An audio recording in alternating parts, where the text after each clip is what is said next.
Welcome back to Healthline Champions, where we explore the best tips for a healthy lifestyle.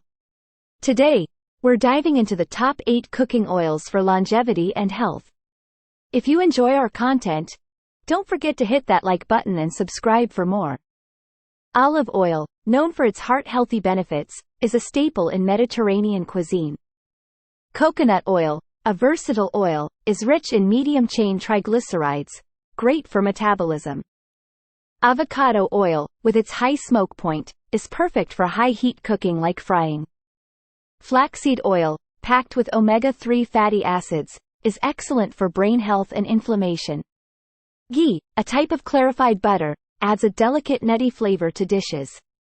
Peanut oil, ideal for stir-frying, has a light flavor that won't overpower your ingredients. Sesame oil, commonly used in Asian cooking, brings a unique nutty taste to dishes. Canola oil, with its neutral flavor, is a good all-purpose oil for cooking and baking.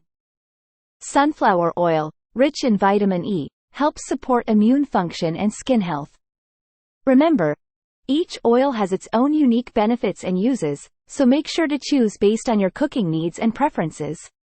Experimenting with different oils can add diversity to your dishes and increase nutrient intake. Just like a versatile spice rack, a variety of cooking oils can enhance the flavors of your meals. Don't be afraid to mix and match oils to find the perfect balance for your culinary creations. So, the next time you're in the kitchen, consider these top 8 cooking oils to boost your longevity and overall health. Thank you for watching. Don't forget to give us a thumbs up and subscribe to Healthline Champions for more health and wellness tips.